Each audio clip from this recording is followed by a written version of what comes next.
I had just closed the biggest deal of my 15-year career, a $2 million contract with Orion Applied Sciences, 8 months in the making, 12 flights, 43 meetings, and more late-night pitch edits than I could count. And then on a quiet Friday at 4:02 p.m., just as I was about to shut down my laptop and grab a well-earned drink, I was called into the VP's office. "Madeline, come in," Trevor Langston said, not looking up from his desk. The blinds were tilted just enough to cast long shadows across the floor. Outside, most of the office was already empty, account managers heading out for their weekend plans, engineers packing up to hit the road. I stepped in and closed the door behind me, unsure why the air felt heavier than usual. Trevor finally looked up and gestured to the seat across from him. "We're reorganizing the territory," he began, his voice flat. "Your position is being eliminated." For a moment, I thought I misheard him. The smile I had worn all day, the one earned through sheer perseverance, froze. "Excuse me." He slid a cream-colored envelope across the desk. My name was printed on it in bold font, followed by the words, "Termination package." My fingers didn't shake when I picked it up. My voice didn't rise. I didn't ask questions or argue. Instead, I folded the letter neatly and placed it in my bag. "Thank you for the opportunity," I said calmly, too calmly, like I wasn't screaming inside. Trevor cleared his throat. "I know this is sudden. The ink on the Orion contract isn't even dry," I replied, still composed. "And you know that commission was set to pay out in 2 weeks." He looked uncomfortable. I don't make the rules, but he did. We both knew that. As I stood to leave, Trevor gave me the same fake sympathetic look he probably practiced in front of a mirror. "Best of luck, Madeline." I walked out without another word. Back at my desk, I packed my things in silence. A few of my colleagues still lingered, and I could feel their eyes on me. Erica Wells, from accounting, walked by slowly, eyes wide with disbelief. "This isn't right," she whispered as she passed. I forced a smile. "It's just business, right?" But it wasn't. They could call it reorganization, but I knew exactly what this was. Trevor had waited until I closed that deal and then cut me loose to avoid paying out my commission. A tidy little maneuver, legal probably, but disgusting all the same. As I tucked away my last plaque, "Top Sales 2023, I remembered the drinks Trevor had bought me just 3 weeks ago to celebrate the Orion deal being as good as done. We'd toasted with bourbon. He'd asked about my mom's health and nodded solemnly when I said the bonus would help pay off her remaining medical bills. He knew exactly what he was taking from me. I took the elevator down alone. The glass doors reflected my face, a face that didn't look angry or even sad, just a steady In the parking lot, I sat behind the wheel of my Camry and stared at the empty space in front of me. The late autumn light painted the trees gold, a sharp contrast to the grey I felt inside. Then my phone buzzed. Daniel Cross. Dinner still on for Wednesday to celebrate. A small smile crept across my face. Trevor had underestimated one thing. This job had never just been about numbers. It had always been about relationships. And the one I had with Daniel Cross, CEO of Orion, wasn't just professional. It was built on 8 months of trust, respect, and late-night phone calls that had little to do with contracts and everything to do with understanding. I scrolled through our messages, photos of his 2 kids, a joke I'd sent during a red-eye flight delay, notes about the custom specs we worked through for his labs. It wasn't just business, not to us. I looked back at the building one last time. 5 years of my life were boxed up in the trunk. Sales plaques, memos, old notepads full of scratched numbers. A legacy reduced to silence. But something was stirring in me, not rage, not revenge. Resolution. This wasn't over, not by a long shot. Trevor had played a short-term game, but I had long-term pieces on the board, and Daniel Cross, he was one of them. That weekend, I didn't tell my mother. Not yet. "How's my superstar?" she asked over the phone, her voice light and full of life despite the slow recovery from her surgery. "Just fine, Mum." I lied gently. "How are you feeling today?" "Better than yesterday, worse than tomorrow," she chuckled. She always said that, It was her little defiance against the statistics the doctors gave her, and it made me smile even now. After we hung up, I sat on the balcony of my apartment staring into the fading dusk. I had 3 months severance, but without that commission, I'd have to dip into my savings for her next treatment cycle. The math didn't lie. I opened my contacts and tapped on Daniel's name. My thumb hovered over the call button. I wasn't sure what I was going to say. I didn't want to beg. I didn't want to ask for help, but I owed him the truth, and maybe, just maybe, this was the moment to pivot. The line rang twice before he answered. His voice was warm, familiar. Madeline, I was just thinking about you. Still on for Wednesday. Absolutely, I said. But Daniel, there's something I need to tell you. La Cantara was one of those restaurants that made you feel important just by walking in. Dim, lighting dark wood walls, jazz humming softly through the air. I arrived 10 minutes early and asked for our usual table in the corner. Daniel liked it for its privacy. So did I. The hostess led me through the dining room and I placed his favorite bottle of Cabernet on the table. Before sitting down, I looked around. Couples executives, birthday diners, all of them laughing, relaxed, floating through their evenings, like nothing could touch them. I used to feel like that invincible, stable scene. Now I felt like a fraud in a fitted blazer. Daniel arrived exactly on time, as always, Madeline. He smiled, slipping off his coat. Good to see you. His eyes narrowed slightly as he sat down, reading my expression like he read contract clauses. You're not here to celebrate, he said. No, I replied quietly. I'm not.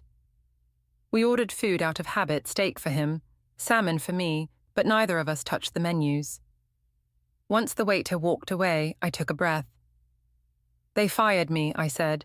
Last Friday, 2 hours after the Orion contract was signed. Daniel's brow furrowed. What? Why? Territory. Restructuring, I said, rolling the words on my tongue, like they were poison, at least that's what they called it, and your commission gone. It was due in 2 weeks, they knew that. Daniel sat back slowly, his fingers curling around the base of his wine glass. He didn't drink, just held it. That's theft, he said plainly. Polished corporate theft, I shrugged. It's just business, right? His jaw tightened. Don't say that, don't ever say that. For a moment, we sat in silence. You know, he said when we first started talking, I didn't trust salespeople. I thought you were all polished manipulators. But you never pushed. You listened. You remembered things. My daughter's piano recital. The way our lab techs hated batch calibrations. You actually cared. I still do, I said.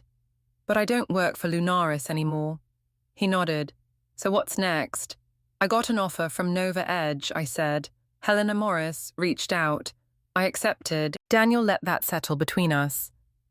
And the Orion contract, he asked finally. It has a 14-day rescission clause, I replied. We both signed it. He didn't speak right away. Instead, he pulled out his phone, scrolled briefly, then tapped a name. Harold, he said into the phone. Pull the Lunaris agreement. I want to trigger the rescission clause. First thing tomorrow. I stared at him. He glanced up. Yes, I'm sure, he told Harold. And block off my morning. I'll be calling their executive team. When he hung up, he set the phone down with deliberate calm. This isn't about you losing your bonus. Madeline, he said, it's about integrity. During negotiations, you told me you would personally oversee the rollout.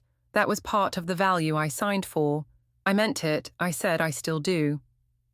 Then come Monday, he said, lifting his glass, you'll be overseeing it from Nova Edge. I hesitated, then raised my own glass. To doing the right thing, I said. He nodded. Even when it's inconvenient. We didn't talk about Lunaris for the rest of dinner.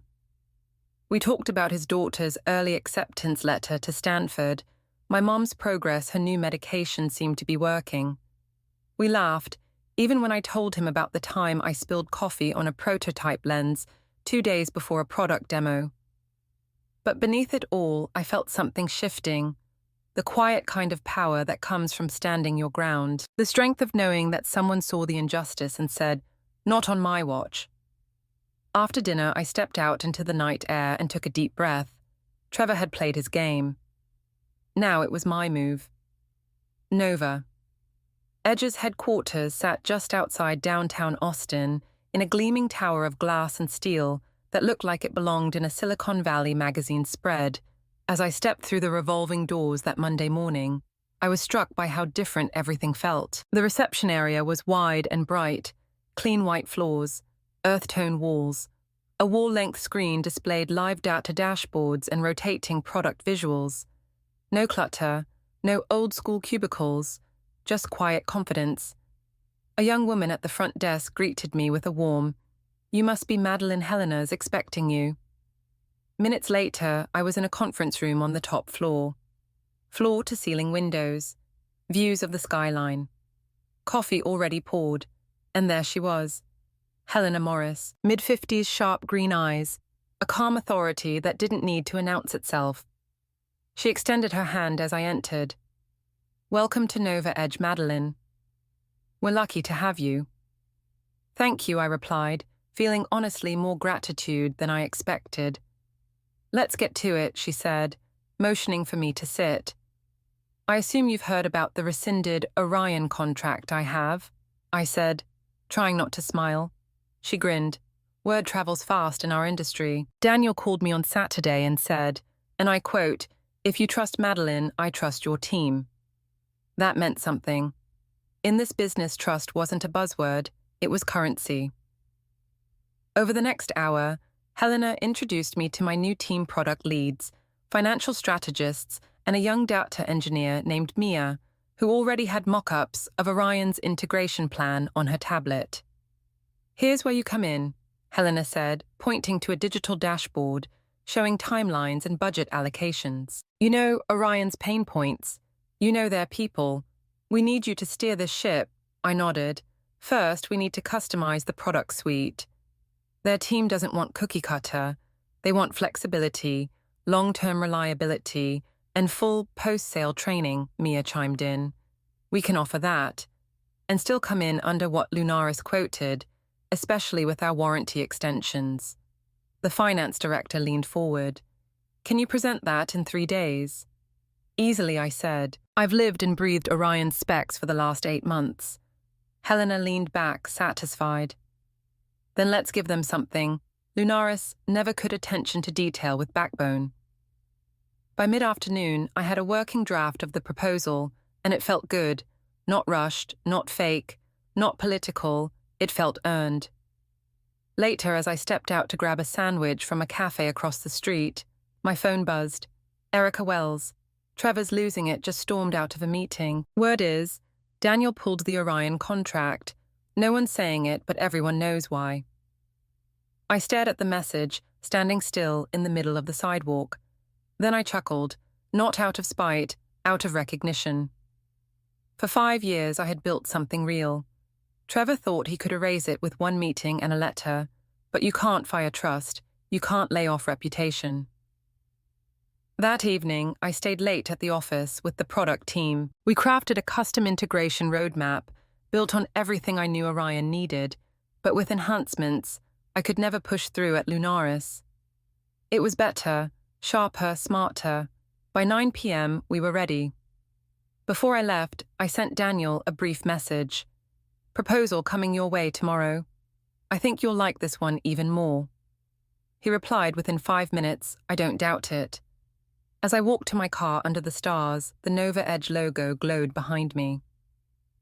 This wasn't just a new job. It was a reminder I hadn't been discarded. I had been redirected.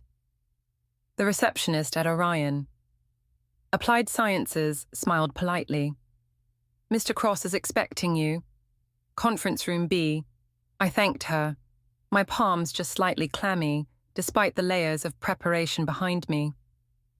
I had walked these halls before, dozens of times, but today they felt different, more like a stage than an office. Helena walked beside me, calm as ever. Her heels made soft, confident clicks on the polished floor. "Whatever happens," she whispered as we neared the door, "you've already shifted the power dynamic." "I'm not worried," I lied a little. Then I opened the door, and there he was, Trevor Langston, in a pressed navy suit, seated confidently at the long walnut table as if nothing had changed. Next to him sat Robert Vance, CEO of Lunaris, with the familiar tight-lipped smile he wore in every company-wide memo. Trevor's eyes landed on me and flickered, just for a second. Then he stood. "Madeline," he said, as if greeting an old friend. "Didn't expect to see you again so soon." "I could say the same," I replied, keeping my tone even. Except I did. Daniel Cross rose from the far end of the room. "Thank you all for coming. Please have a seat." As Helena and I settled in, I noticed Trevor's portfolio already open. Charts, graphs, incentives. I invited both parties. Daniel continued, "We're reassessing our options with fresh eyes. No contracts, no commitments. Just clarity." Trevor took the cue. "Orion has always been a valued partner." He began smoothly clicking to the first slide. "And in light of recent conversations, Lunaris is prepared to offer significant incentives. A 30% reduction in base pricing, expedited installation, 2-year complimentary support, and custom integration. Packages, no added fees." Robert nodded once. Our board unanimously approved these adjustments. It was an impressive offer on paper, desperate but impressive. I waited. Let it breathe. Then Helena gestured and I stood. "I appreciate the time today," I said. "At Nova Edge, we don't lead with discounts. We lead with understanding." Over the last 8 months, I've worked with Orion's R&D procurement and operations teams. I know what keeps them up at night. I know the specs that never make it into the RFP. I tapped the remote. "Here's what we're proposing. Modular optical systems designed around your lab's actual use cases, not just what's in the brochure. Warranties extended by 18 months, not because it's a perk, but because our systems have a 94% failure-free rate after year 2. Free training, yes. But more importantly, ongoing data analytics to measure performance and predict future issues before they happen." The room was silent. I finished price matters, but so does alignment. This proposal isn't a promotion. It's a partnership. Daniel leaned back, hands steepled under his chin. "I appreciate both presentations," he said, voice neutral. "I'll be meeting with my team this afternoon. You'll hear from us by Friday." We all stood, shook hands, cordial, professional, restrained. Outside, as we walked through the parking lot, the cool November wind swept through my coat. Trevor caught up beside me. "You're playing a dangerous game, Madeline," he said under his breath.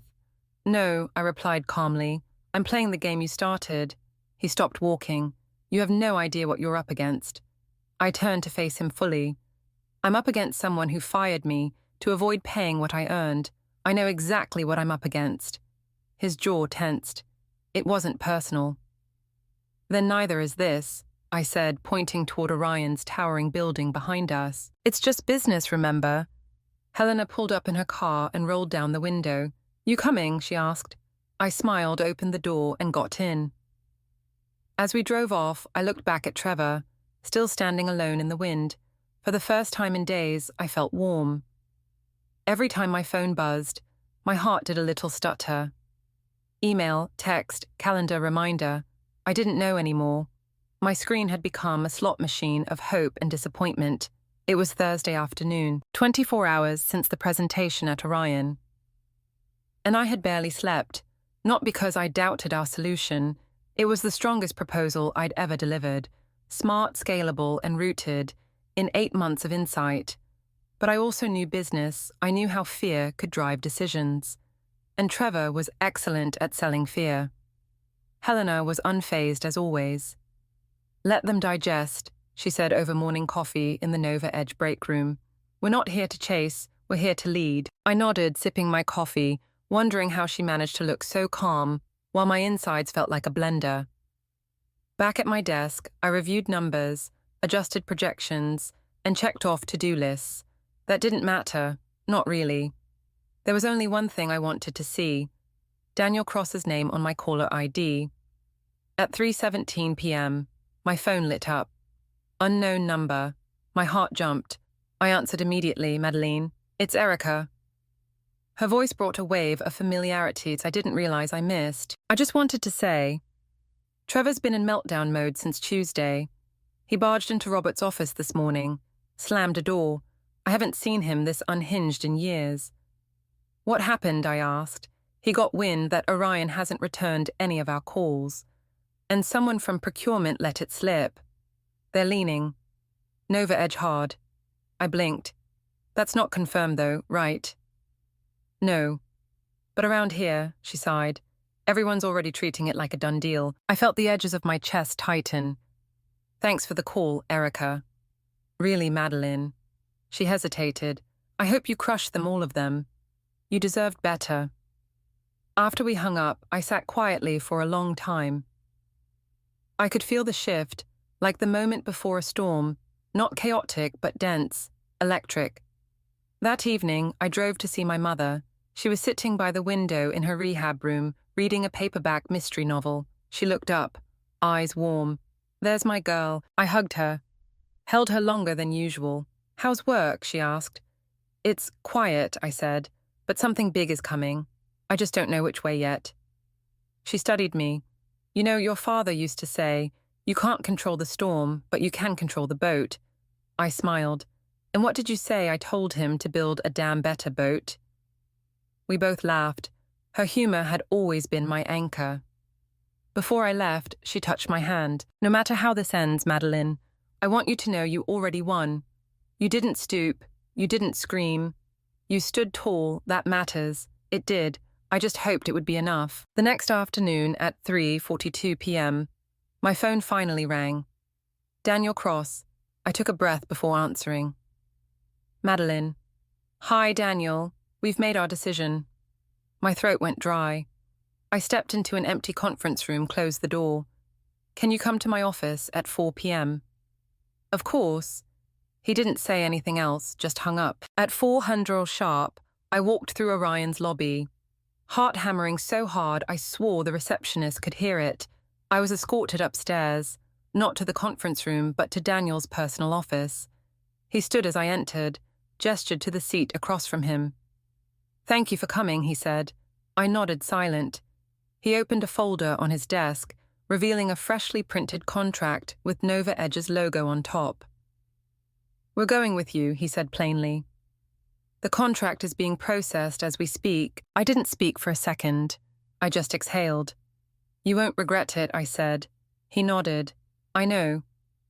But this wasn't just about product specs. It was about people. I understood what he meant. Before I left, he added, Our engineers are eager to meet your team. You've got a sharp crew, we do, I said, and now you're part of it. That night back at my apartment, I poured a glass of wine, not for the win, but for what it represented. Not revenge correction. And as I looked out over the Austin skyline, my phone buzzed with a text from Helena. Congrats, full green light. Let's make it unforgettable. I smiled. Trevor had bet against me, but he'd forgotten the oldest rule in business. Reputation always closes the deal. 6 months later, I stood on a stage at the Austin Convention Center, facing a sea of executives, founders, and sales veterans from across the country. Spotlights warmed my face. The microphone stood ready. In my hand was a glass plaque that shimmered under the lights. Sales Executive of the Year, Madeline Burke, Nova Edge Technologies.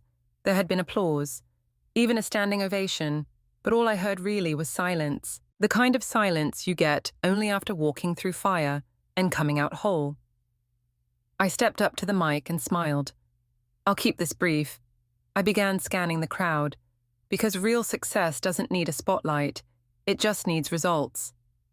A few heads nodded, a few chuckles. I've worked in this industry for over 15 years, and I've learned that people don't remember how perfect your pitch was. They remember how you made them feel, how you treated them, how you followed through. Pause. I could feel the room listening, not just hearing. This isn't just about commissions and contracts. It's about character, and sometimes the quietest thing in the room is the loudest message. More applause. I want to thank my team at Nova Edge, who believed in me before the ink dried. I want to thank Daniel Cross and the leadership at Orion, who reminded me that trust is still a business value. And lastly, to every client who took a risk by choosing integrity over discounts. Thank you. You remind us why we're here. I stepped down to more applause, but what moved me more were the hands that reached out. Quiet, "Congratulations," whispered affirmations. "You earned this. I heard what happened. You handled it with class. You reminded all of us what leadership looks like." Daniel met me near the stage, holding 2 flutes of champagne. "For the record," he said, "you made that decision easier than you think." I raised an eyebrow. "Was it the specs or the speech?" He chuckled. "It was you, always was." We clinked glasses, and for a moment I let myself exhale, not with relief but with grounded satisfaction, the kind you can't fake. Later that evening, as the reception buzzed on, I found a quiet spot near the ballroom's edge. The lights were dimmer there, and the music less intrusive.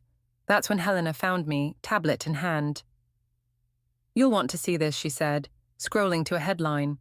"Lunaris CEO Robert Vance steps down amid performance concerns. Board launches investigation into sales leadership after multiple client exits." I read it twice. My heart didn't race, my hands didn't shake, I just nodded. Trevor Langston's name wasn't in the article, but his fingerprints were all over the disaster. 3 of Lunaris's legacy clients had followed Orion's lead and terminated contracts. Word had gotten out not just about my firing, but about why trust had turned into doubt. Doubt into attrition. The market had spoken. "They built their castle on quicksand," Helena murmured. "We just let the tide do its thing." That Sunday, I drove out to see my mom. She was walking on her own now. Slowly, yes, but unaided, and with more color in her face than I'd seen in months. The new specialist, the upgraded rehab center, all of it had been possible because of my bonus and the equity Nova Edge granted me. When she saw me holding the glass award, she beamed. "There's my corporate warrior," she said, folding me into a hug. "You should see the other guy," I joked. She laughed. "I heard about the article. Jeremy sent me the link." I smiled. Of course he did. We sat by the window drinking tea and listening to wind chimes outside her room. Fall was giving way to winter. Change had become the new constant.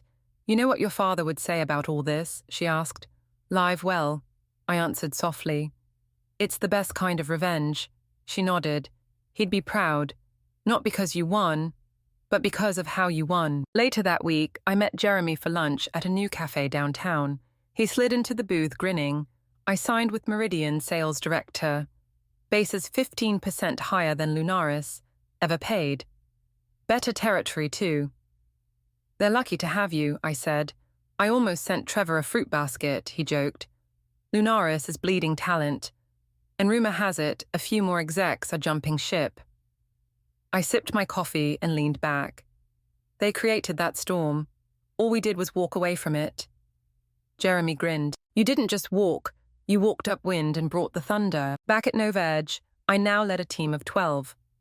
We weren't just hitting targets, we were defining them. Our culture was honest, nimble, and driven by people who actually liked showing up to work. One afternoon, as I reviewed a quarterly forecast, an email pinged in from Daniel. "We didn't choose Nova Edge just for your proposal.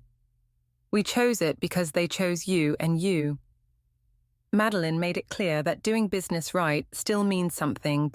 See, I printed it and pinned it to my wall, just above my old top sales plaque from Lunaris. A reminder not of the past, but of how far I'd come since it. The office light reflected softly on the glass, and in that quiet moment I thought about everything. The betrayal, the silence of the elevator ride that Friday, the first call to Daniel, the first meeting at Nova Edge, the proposal that changed the game. The look on Trevor's face, I didn't need to erase what had happened. I had rewritten the ending. Because sometimes the best kind of revenge isn't loud. It doesn't burn bridges or bury enemies.